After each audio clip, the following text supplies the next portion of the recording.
good one. He always has a good visit with us on Friday. It's Joe Fortunato, film study professor. He takes us to film school on Fridays at this time here on 93.5, 1590 WAKR. And speaking of a good one, Joe's going to go back in time, and he has a real good one for today. Mr. Fortunato, good morning. Thanks for joining us again. Well, good morning, Ray. Good morning, everybody. Yeah, we do have a good one. A modern classic. Maybe it's not modern. It's 50 years old, but we're talking about Chinatown, which was released June 20th, 1974.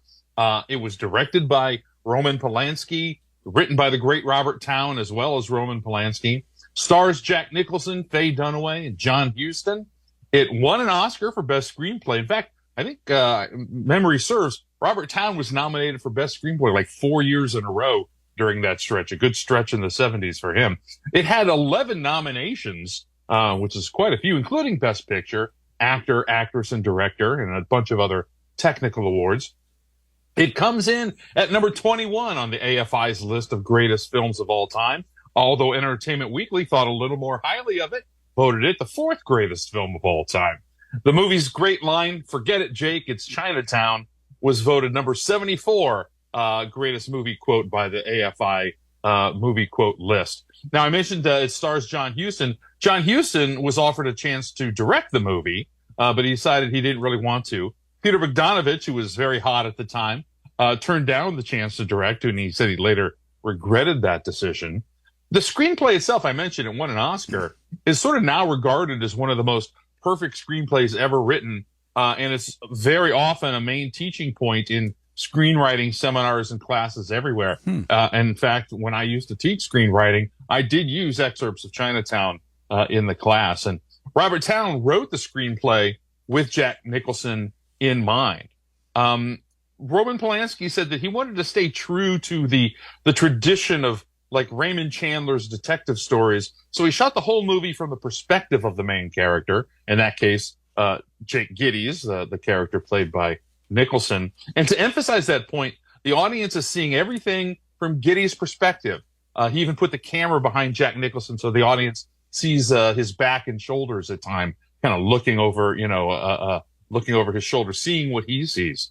Now, he did eliminate the voiceover narration, which was written into the script, so that the audience would discover the clues at the same time that Gittes did.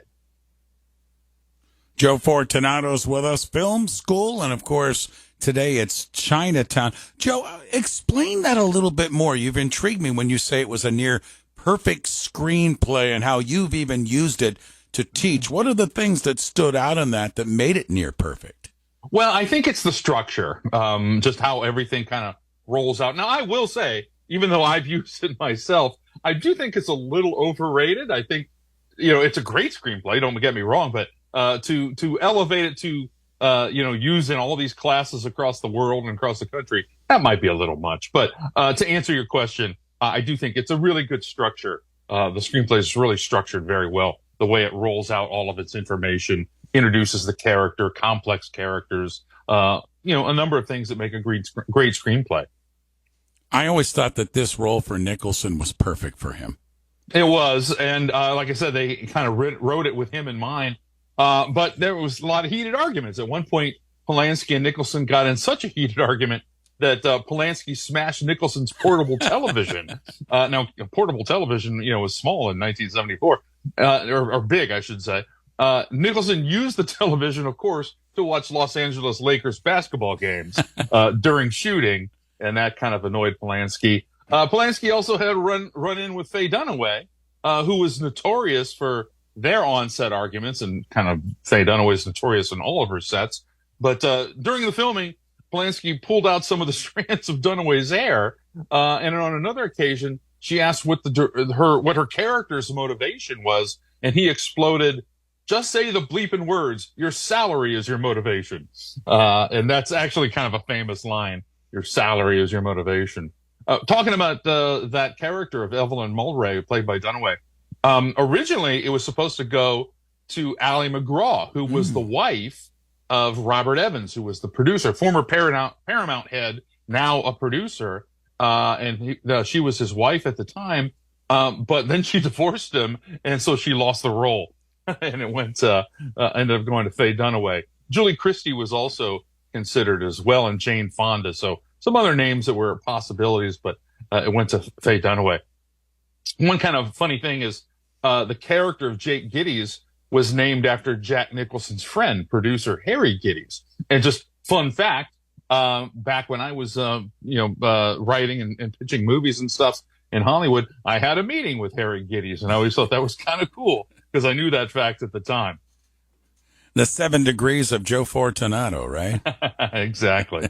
All right, Joe, Chinatown. Hey, this would be a good weekend to go back. It's such a good movie.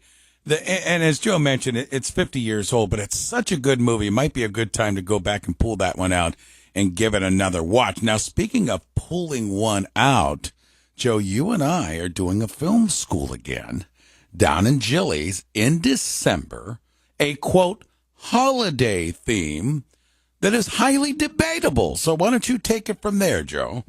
That's right. And I'm very excited. Always happy to go do a live Fortunato Film School at Gillies Music Room in Akron. And we are going to do Die Hard for the Christmas season. And of course, many people know that it's an ongoing pop culture debate whether Die Hard is or is not a Christmas movie. And we can certainly debate that, and I'm sure we will. But we are doing it December 7th at Gillies. Brunch will start at 11 a.m. The film starts at 12 noon.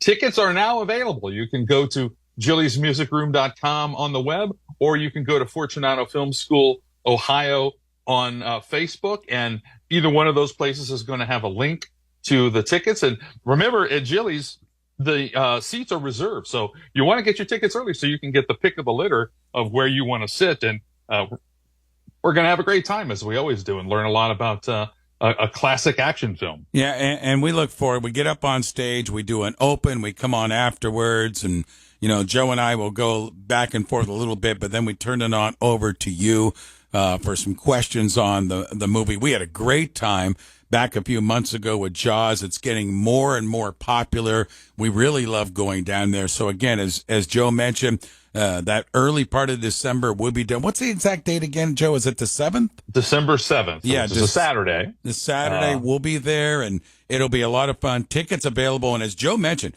get them now because, boy, right, Joe, for Jaws, we were filled up for that. Yeah, one. we had a full room, which I was very thrilled about, and I hope word of mouth keeps percolating, and we fill this room as well. But like I said, if you're thinking about going, get your tickets. They're not that expensive. Only $5. Yeah. And and by the way, Jilly, they are going to credit that to your brunch. So if you do end up buying brunch, they're going to give you $5 off. So essentially, the movie and the event is free. So what do you have to lose? Go buy your tickets now and get the seat that you want. And the food is to die for as well, by the way. So we're looking forward to seeing you there. And Joe, I will see you again next Friday, my friend. Thanks for the time. Always appreciate it.